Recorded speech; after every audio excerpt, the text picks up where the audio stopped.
Tere õhtust, kallis Eesti rahvas. Ära pane tähele, et ma niimoodi vahetevahel ringi vaatan, saad aru, aga meil on niimoodi, et ma otsin inimest, kellele altkäemaksu anda, saad aru. Meil on see viimasel ajal väga moes. No toome see näite, toome sellise näite, toome, eks ole.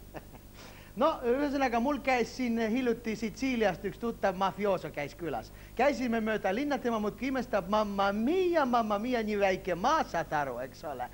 Aga nii palju suuri võimalusi. No nägi kohe pealt, kuidas üks mees andis politseinikule, andis altkäemaksu, saad aru.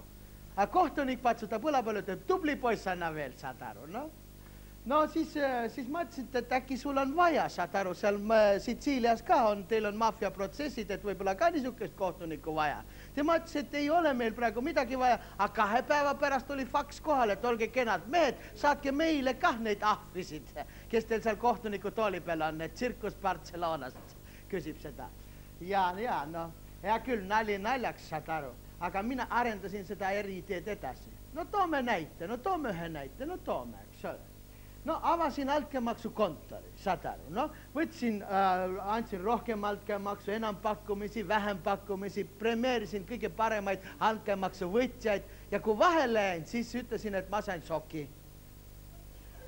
Uurija küsis minu käest, et kust ma šoki sain, ma ütlesin, Toomelt sain. Naabrinaise käest sain gripi ja Toome käest sain šoki.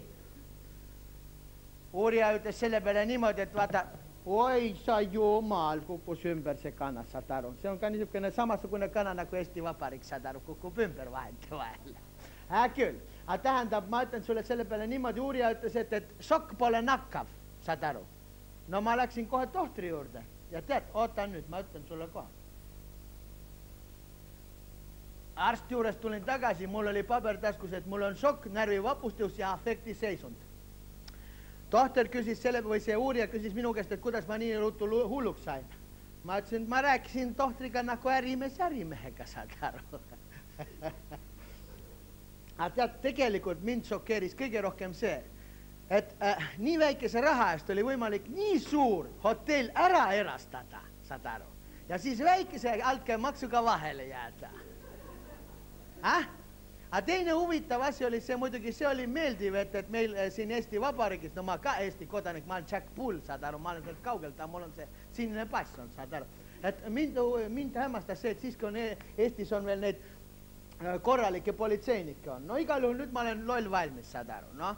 Ja siis uurija küsib minu käest, et kas ma komsomoli või parteikomitees olen olnud. Ma ei ole olnud komsomoli parteikomitees, ei ole olnud. Siis ta küsib, kas ma Eesti NSV valitsuses olen olnud. Ma ei ole olnud Eesti NSV valitsuses. Siis ta ütleb, et sel juhul mul Eesti Vabariigi eest teeneid ei ole. Saad aru? Ja loll ma ka ei ole. Vaat niimoodi.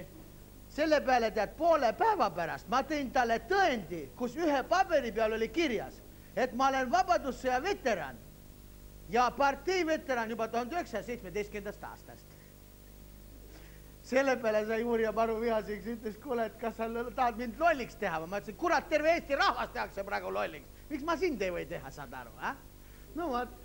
Ja siis ma võtsin taskus selle peale veel ühe paberi, kus oli kirjutatud, et just 2 tundi tagasi ma erastasin ära terve politsei koos kumminuiadega. Vaat niimoodi. Ja peale selle ma olen praegu, ja kuna mina olen teeniline kommunist, siis ma olen võrdne kõige kõrgemaga, saad aru. Noh, mis sa passid? Mis sa passid, sa oled ametnik. Sa oled ametnik. Kuule, ma ostsin täna leiba ja hapupiima ja petipiima ja kuule, räägime nagu ärimees ärimehega, saad aru, Räägime, Tahad, ma ostan sinu käele? Tahad? Ei midagi erilist sa ei pea tegema, ainult liigutad kõrvu, saad aru, ja liputad saba. Muide, mind taheti ka eile ära osta. Läksin kalale, esimest kord Eestis läksin kalale, nii kui tõmbasin kuldkalakene otsas. Ütleb, lase mind lahti, ma annan sulle altkäemaksu. Oot, see ei lähe. Vaatame, selle pärast ei lähe, et mul on sulle hoopis üks soov. Siis ma lasen sul kohe lahti. Ma võin sulle ütelda, mis soov see on. Vaata, viimasel ajal on niimoodi, et ma ei tea, kellele Toompeal altkäemaksu anda. Sest nemad lepivad seal omavahel niimoodi kokku, et kedagi ei saa usaldada. Koonderakond lepib kokku Reformierakonnaga, Reformierakond Keskerakonnaga, Keskerakond lepib kõikide muudega kokku. ja lõpuks on niimoodi, et ükski kokkulepe ei kehti. No tähendab, põhimõtteliselt on niimoodi, et lepitakse kokku, et mitte mingisugust kokkulepet ei ole. Ja ole sina tark ja ütle. Ja siis ma ütlesin kuldkalakene, ole kena mees, teeme nüüd niimoodi, toome näite, saad aru, ja teeme niimoodi, et homme oleks tööl üleval Toompeal ainult need, kellega kindla peale saab ausalt kokku leppida. Täna hommikul kuulsin raadiost. Toompeal on tööle jäänud ainult 3 koristajat. No hea küll, hello everybody, nägemist järgmisel korral.